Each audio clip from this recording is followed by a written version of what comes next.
I am so excited to start filming on my self-care channel. For those of you who don't know, I do have a vlog channel. It's linked down below if you guys would like to check it out. But I'm excited because I get to talk a little bit more, kind of like a podcast type on this channel. I love skincare, I love self-care, and I feel like that goes together so much, and I can't wait to just showcase a little bit more of that on this channel instead of, you know, bringing all the extra stuff like the family drama or like the nursing school stuff or my day-to-day life. I actually get to sit down and chat with you guys about manifestation, self-care, skincare, those things. I'm so excited to just put solely on this channel. So thank you so much for clicking on this channel. Thank you for subscribing if you are already subscribed. And let's go ahead and get started with today's topic. You're one of those girls that truly love, you know, getting attention from people. Not even girls, you can be a guy too. If you love, you know, just words of affirmation and constant need to feel like you have to have someone's nice words and feel like you oftentimes have to have someone there, then you need to watch this video, because truth of the matter is you're probably extremely unhappy, and I don't want you to be unhappy. I want to be your big sister, I want to be your friend, and I want to walk you through the steps of to why this happens to you and how you can get better. So honestly, let's start behind the science of it. So we all know the lovely hormone oxytocin. I love oxytocin because it loves me. It's the love hormone. So when we seek validation from people, it gives us an oxytocin rush, and that's the same rush that we give when we have, you know, sexual interactions with partners. It happens when, you know, we have sugar. It happens when, you know, you're on drugs. So oxytocin is that huge rush of this love and euphoria that you get when you have validation from someone. So if you are someone who constantly feels depressed and feels unhappy when someone doesn't tell you, hey, you look great, or oh my god, I love you so much, it's because you are constantly obsessed and constantly addicted to the oxytocin rush. So how oxytocin works is that our body is under stress when we don't get the validation from someone, when we don't feel like we're, you know, important enough. So that sends a message to our brain, which then affects our hypothalamus. Our hypothalamus then secretes oxytocin after we get that, you know, that validation from someone, and then it affects the amygdala, therefore giving us that sensation that we are loved and that we are constantly, you know, appreciated. And that is why you oftentimes seek validation from someone, because your body is constantly in that fight or flight mode to where they're wanting more of the oxytocin. Let's give an example. So let's say if you're a 15 or a 16-year-old girl and there's a guy that you really like, but you find out he doesn't like you back. You feel upset, you get insecure, and then you start doing things to kind of get their attention. So you'll wear nicer makeup, do your hair more, you'll try to look like the girl that he probably likes, and you'll make yourself feel miserable because of it. But then one time, if they give you some kind of, you know, feeling that they like you or that they want to be around you, you'll get that oxytocin rush, and then you'll always want that rush. But that is such a toxic behavior because you're straying away from who you really are to impress someone else. So how do we stop those kind of behaviors? First off, we need to find another source for the oxytocin rush. So let's start with ourselves.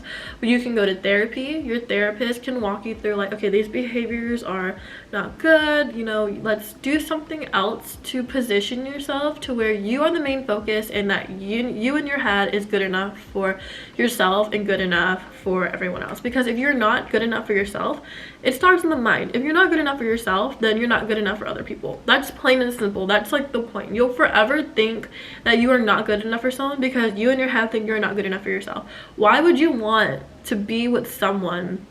Okay, would you want to be with yourself if you say to yourself, I'm not good enough, I'm not worth it, I'm not this or not that? No one really cares, honestly, because that's how you persuade yourself. That's how you are telling the world you are. So no one's really going to care about you, and no one's really going to think you're worth it because you're telling yourself that you're not worth it. And then you're going to forever keep seeking validation from the wrong people because you are telling yourself that you are not worth it. So no, it starts in the head. So go get yourself in therapy, grab yourself a journal, write down 10 things. I say 10 things because it becomes repetitive. 10 things every single day that you like about yourself, why you're worth it, and 10 things that you really appreciate about yourself. And start with those little minute steps, because that's going to help you stray away from wanting to seek validation from other people and get that oxytocin rush. Because if you're looking in the mirror and you're like, girl, I'm great, girl, I'm this and that, then trust me, you're going to be a lot happier. You're not going to see the world half empty, and your heart is not going to be half empty. Because truth be told, if you are so insecure and you're feeling like you have nothing to offer and that you're not worth it, you're going to attract the wrong people. You don't want to attract someone who doesn't love you. You don't want to attract someone who takes advantage of you, because you are so not put together. You are continuously straining yourself because you're trying to impress this other person, and all they're doing is taking from you. You should treat yourself as if you are a little flower. I know that's like a bad metaphor, but treat yourself like you're a little flower. You're delicate, and your mind is also delicate, but you also have some thorns, and those thorns is what's going to poke the bad people away, because they don't deserve your beauty. So when you start fueling yourself with the good things, you start to realize that you deserve more, you deserve better, and you'll no longer want to seek validation from others. So I'm gonna give you guys my life story, not necessarily, but I was a 15-16-year-old girl, and of course I liked guys, and I oftentimes felt like I didn't cater to who they liked. I went to a primarily Caucasian school, and I felt like a lot of guys cater to Caucasian girls, so I tried to kind of I put myself down because I was Asian, and I wasn't confident in who I was, and that honestly, I don't know if that deterred people away or if it just made me feel even more miserable. And then I realized later on, it's like, I really don't care if you like me, because at the end of the day, I like who I am. And you know, it just puts you in a bad position when you're oftentimes seeking validation from people, even not even someone that could be a potential love interest, but someone that could be a best friend potentially. If they don't like you, why would you want to be around people who don't like you? Like, it makes no sense. Why are you trying to seek validation from those people? If people oftentimes see you as competition, then why are you even, no, like, don't, just no. There's no need for you to seek validation from someone, because you can always find that validation with yourself. And oftentimes, if you notice that your friend group, you're only around them because they make you happy, and you're constantly changing yourself for these people because they make you happy, then you are not happy with yourself. Nobody who really loves you and truly cares about you should ever expect you to change. And that goes hand in hand with seeking validation, because you're going to want to change yourself. You're going to kind of alter your morals and do things that are unethical to your mental health, because you're trying to fill a cup that's already half empty. And this will also work not only with friendships and romantic relationships, but it'll work with family too. Oftentimes kids grow up and they want to seek their parents' validations because their parents have done so much for them.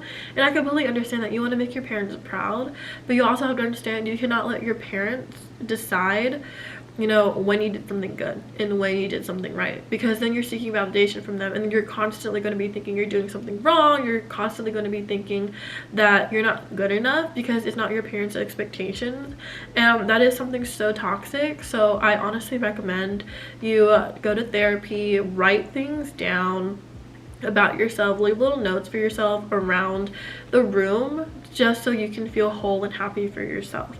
And those are some things that I've done recently. I also became a mom, so I think that kind of has changed my mind a lot too, because being a parent changes your perspective on life. And growing up, I realized, you know, my daughter has taught me so much. She taught me, you know, I shouldn't be afraid of who I am. I shouldn't be afraid of, you know, doing things wrong and wanting people's validation for it, because at the end of the day, I'm human, and because we are human, we do things that should fill us up and not fill other people up, because I'm trying to be a good role model for another human being, and I don't want my daughter going around thinking that she has to constantly do things for people and do things for, you know, others, and changing herself to seek validation just to have an oxytocin rush. So that's my perspective on, you know, validation, seeking validation. That's the science behind it. Last but not least, the tips that I did give, I touched on it briefly. Write down some things that make you happy.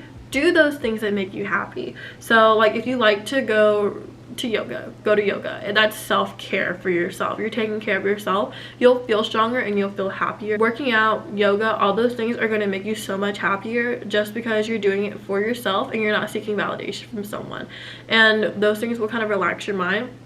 2, journaling. I love journaling. I know everyone talks about, oh, journaling, blah blah blah. Journaling is so good because you can actually narrow down your thoughts, realize what is toxic in your life and what's not toxic, and you can also write down things that you're grateful for and things that honestly you yourself are happy about and that want to accomplish in life, and go and work towards those accomplishments. And that's another thing, goals. Set goals for yourself. If you're journaling and setting those goals for yourself, telling yourself you're amazing, affirmation is number 1. You're gonna eventually realize and feel like the world is so full, and you're gonna be so full of life and so confident that the next person that comes to you and that's extremely toxic, you're gonna recognize it and you're just gonna turn them away. And that's honestly something that you could do. So that is it for today's video, and I will see you guys in another video. Bye.